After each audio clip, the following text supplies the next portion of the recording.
Welcome to Moonshot Radio with your host, Dr. Nivea Torres. Greetings and welcome to Moonshot Radio, where every moment is an opportunity to learn. I'm your host, Nivea Torres, Executive Director of the Kindergarten Readiness Collaborative, also known as KRC. Our vision is that all children in Indian River County will be ready for kindergarten. We proudly partner with the Moonshot Movement, who is transforming the next generation in Indian River County by having 90% of all students reading on grade level by the third grade. With me today in the studio is Jeff Shear. Jeff is the CEO of Tykes and Teens. Jeff, welcome. Oh, thank you. Thank you for having me. Very excited to have you here today. I was really looking forward to this conversation, Jeff. Yes. Jeff, tell us a little bit about how Tykes and Teens came to be and what its core mission is. Well, we have been providing services for almost 23 years. It'll be 23 years in April, and which is quite a while ago, and I am the co-founder of the organization, and it was really driven out of the need to have affordable, high-quality mental health services in our community. So for 19 of those 23 years, we were in Martin County.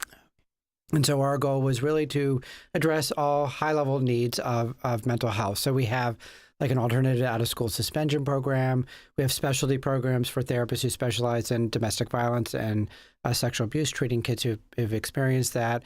We have a YES program, Youth Enrichment Services, which focus on kids with high-risk needs, so involved in the delinquency system, substance abuse issues, frequent hospitalizations. Of course, it requires a little more wraparound for those kids. We have a prevention programming, which does programming in the schools as well as in the community. And finally, what it was that brought us into the four-county area was our infant mental health program. So these are therapists who specialize in working with children birth to 5. The primary focus of that is working on making sure that children have a healthy attachment. Now, our therapists really, their expertise is working on how trauma impacts that attachment. So that's either the parent's trauma from their history, how that may impact the ability for them to attach to their child, or if the child's involved in a high level of chaos in the home, and for instance, if the dependency system is involved and it's created the child to have behaviors that may be difficult to manage, we can get involved and work on that trauma and how that plays a role. And often what we find is it's a dual trauma. It's both the child's trauma as well as the parent's trauma, and how that interferes in the functioning of those children. That certainly sounds very comprehensive, that you look not only at the child, but at the parents, so you're looking at the entire family, Yes. Jeff. We're very family system oriented, yes. So what counties, what communities does Tykes and Teens serve? Well, so when we expanded our when we developed the infant mental health program, we expanded into St. Lucie, Indian River, and Okeechobee County. What we have now decided, so that was a little over 3 years ago that we did that, we have now decided to take all of our services to kind of duplicate that in all 4 counties. So, for instance, here in Indian River, we just launched our alternative out-of-school suspension program. That started in October, funding from Johns Island, CSAC, and United Way. And that actually is kind of kicked off well. And, you know, there's a lot of things that's happened in the world in the last year, Stoneman Douglas in particular. You know, that was a young man who had been expelled from school. And so there's a lot of movement now to trying to, how do we engage all of our kids to stay in school? And I won't go too much into that, but I know that our program is very effective. We've been doing it down in Martin County for 19 years. The average recidivism rate for a student who gets suspended, about 60% of those kids will get suspended a second time. For kids who attend our program, it's only 30%. So we are able to cut that recidivism rate by half. So it's pretty remarkable. You're seeing the impact. You're seeing the impact of the work that you're doing, Jeff. Yes. That's very powerful. How do families access these programs that you mentioned? So here in Indian River, we have our infant mental health program. We also provide, we oversee the Healthy Families program here in Indian River and the out-of-school suspension. So out-of-school suspension, right, you have to be suspended from school. You'll get a referral from the district at the time of their suspension. Our infant mental health program, we're targeting 2 different populations. So some of our referrals come from the Department of Children and Families. So those are children that are involved in the dependency system. So some kind of abuse has occurred. So we're working on reunifying those families or eliminating the barrier that created the involvement of the department. The other project, one that I probably am most excited about, last year we got funding through Impact 100 for this project, is we actually support child care centers recognizing how trauma interferes in children's behavior and what we can do as a system, so in this particular case, the child care center, to mediate the response of those children in regards to trauma. So this is really why this is so important with this particular age group is that when children have experienced high level of stress, what we call toxic stress, the way the brain responds is that they operate from the fight-flight response. So that's the limbic system part of the brain. So they're constantly scanning the environment, are always prepared. Those that experience toxic stress are always prepared to be in a fight-flight mode. So it's awfully hard to learn, right? If I'm paying attention to the door, or if my teacher yells, even though it may be completely benign, I think the next thing that's going to come is a hand.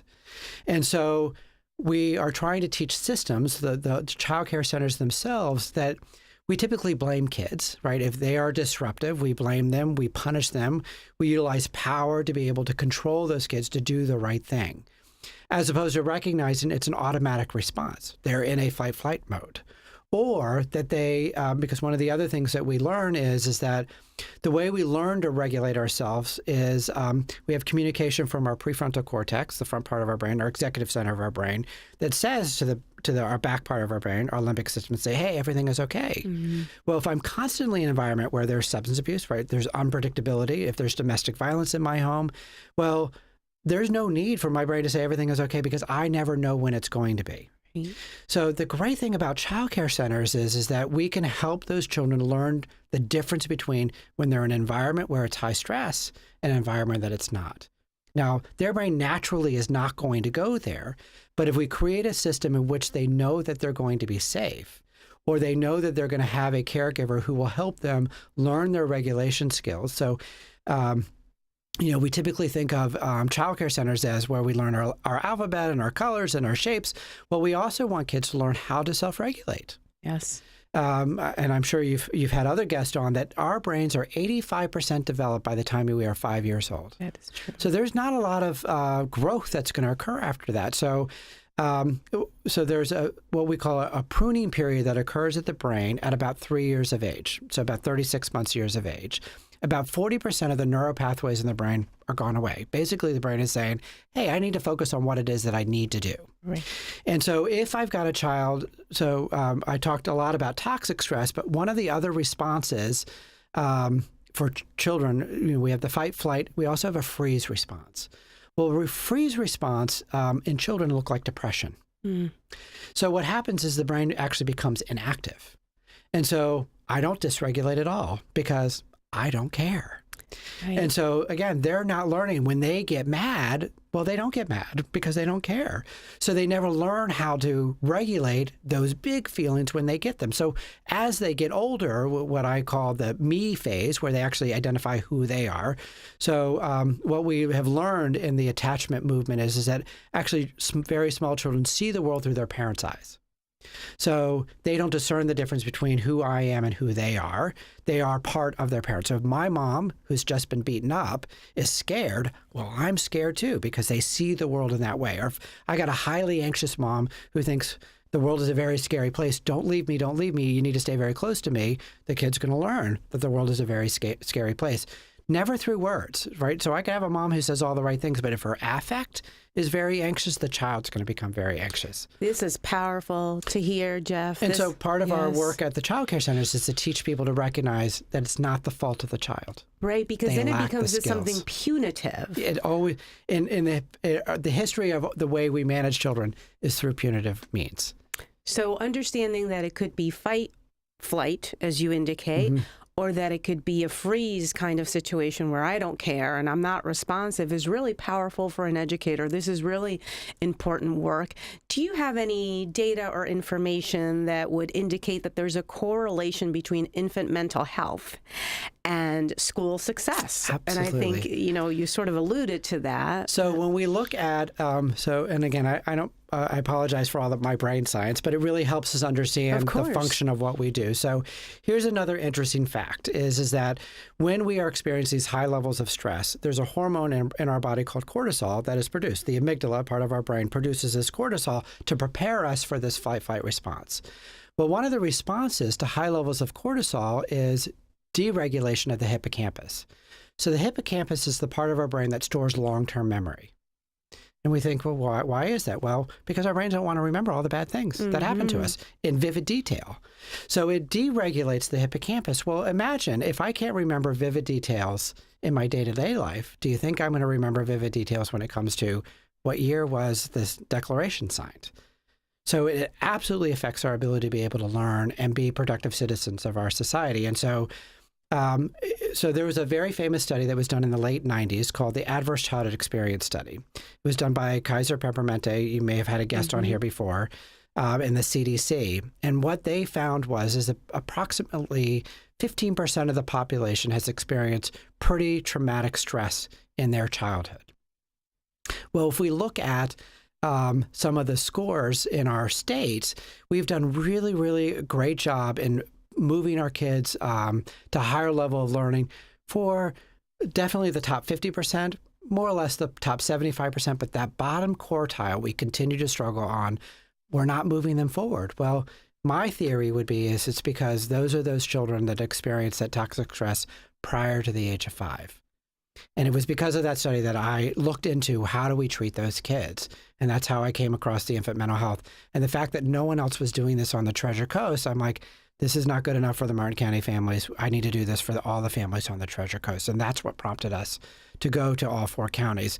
Part of my other goal is I want to do something called an early childhood court. And that's basically a trauma-informed court addressing children birth to 3 who have been removed. And it's more of a trauma-informed, non-punitive, right? DCF has a tendency to be punitive. This is much more of a supportive mechanism. And there's pretty amazing outcomes as it relates to this. I will tell our listeners that there's a bill that's been proposed this year in the legislature, Senate Bill 90. So if there's out there an advocacy, please call your local legislator. There's a duplicate bill in the House to provide funding for early childhood courts throughout the state. So I've tried to get it in our circuit, but what I have been told consistently is there is no funding to be able to pay for a judge or a coordinator in our area to be able to organize that, and that comes through the court system. So it really needs to be directed by the legislature to provide funding for this project so that we can have this in our circuit, Circuit 19, which is all 4 counties. And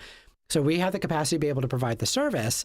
DCF and Kids Community Connected for Kids, which is our dependency agency, we're all ready. We just need that extra support to be able to implement it.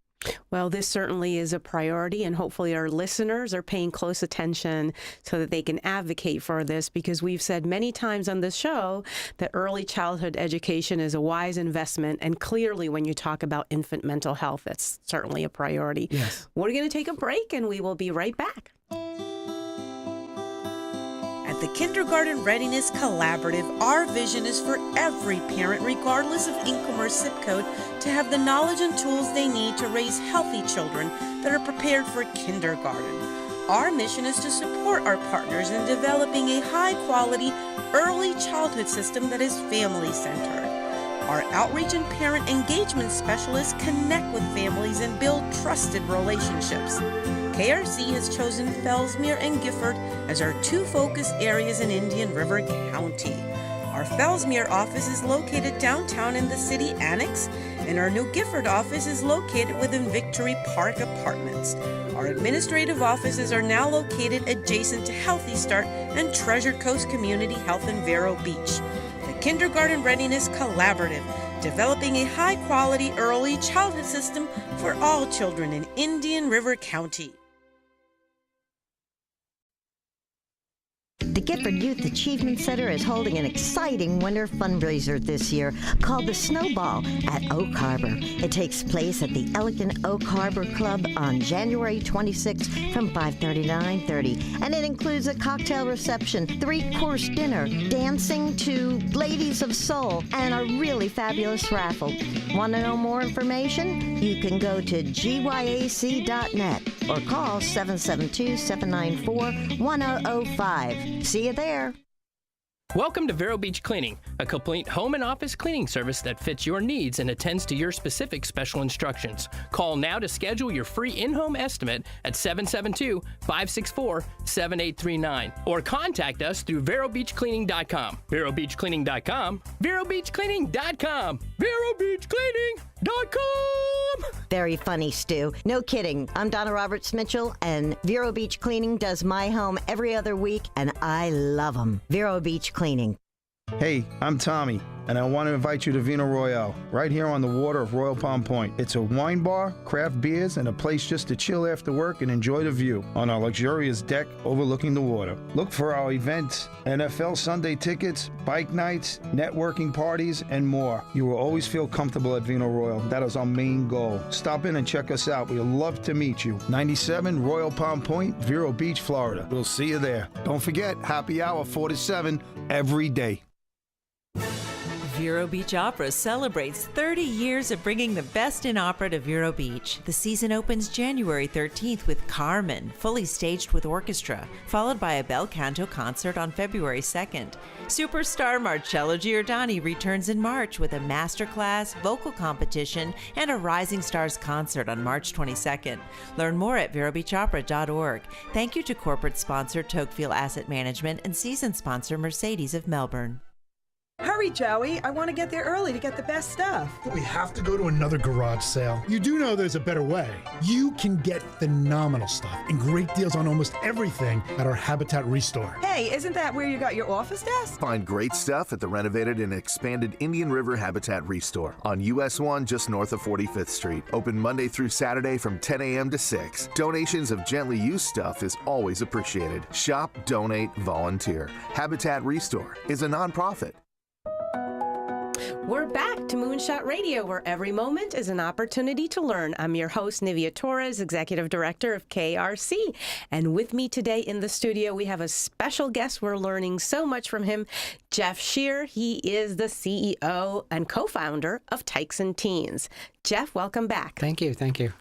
Jeff, I want you to share with our audience a little bit about your metaphor about the orchid and the dandelion. What does that mean, and how can parents use that in their own personal experience? So I use this metaphor to kind of help parents understand that each child is different and that different needs for different children exist. So probably the best way to understand at the beginning is that we all have different temperament styles. So, some people are shy and some people are extroverts, or introverts versus extroverts, right?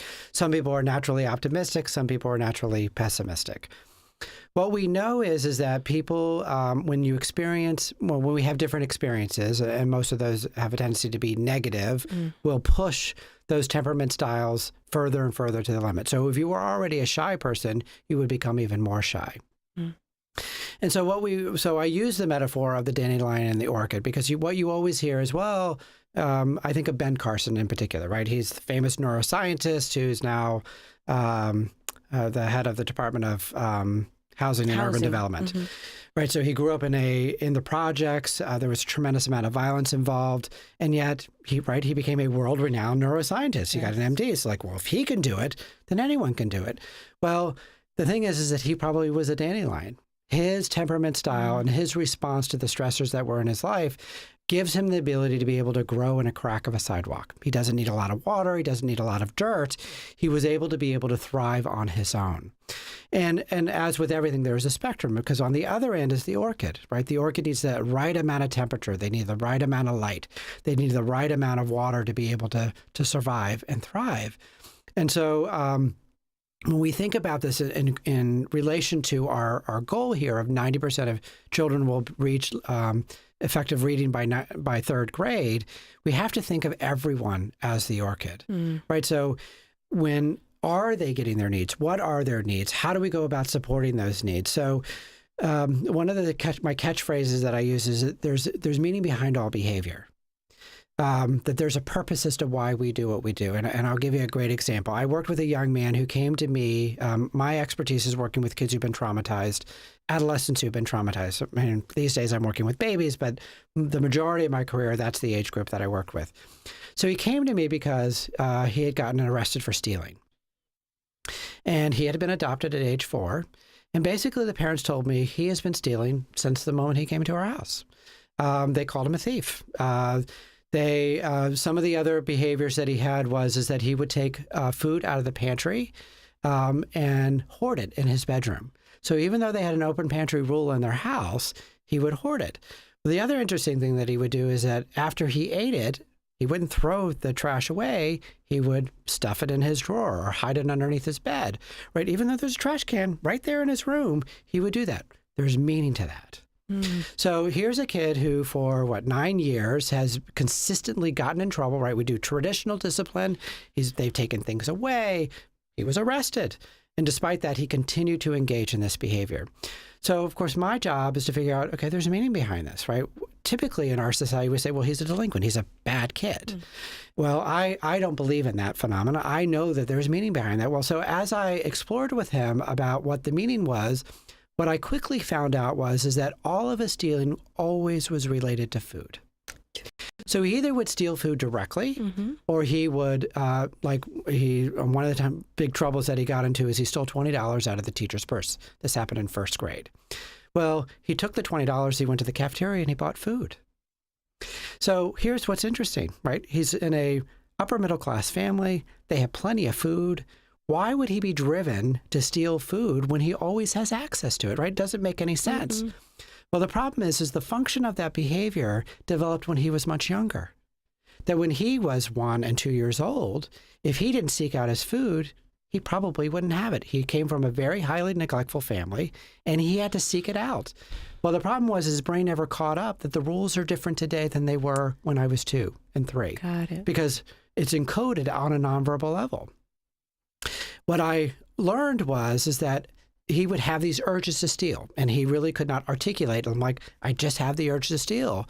Well, what I found out is the urge to steal actually were hunger pains. And so I had to retrain his brain that, hey, that feeling that you feel in the stomach, when you feel like you have that urge to steal, it's not that you have an urge to steal. It's just that you're hungry. And I will tell you, this is a kid who went 9 years with extensive stealing behavior. Parents would say on a weekly basis, he would steal something.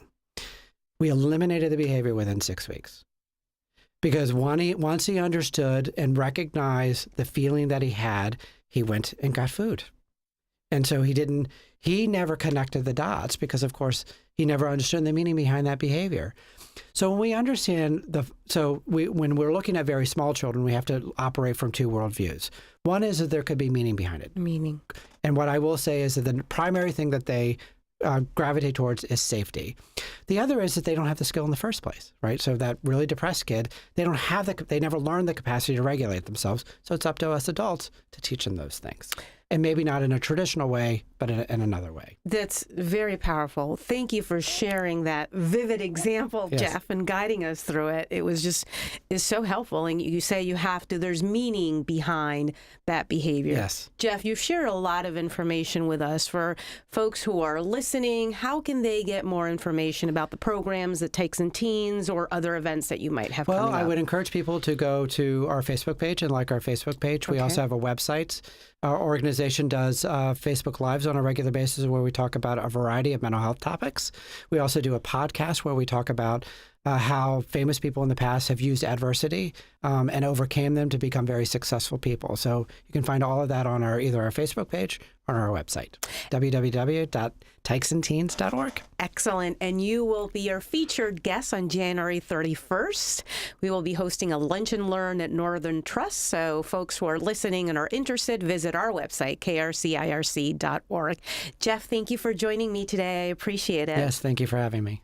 And until next time, this has been Moonshot Radio.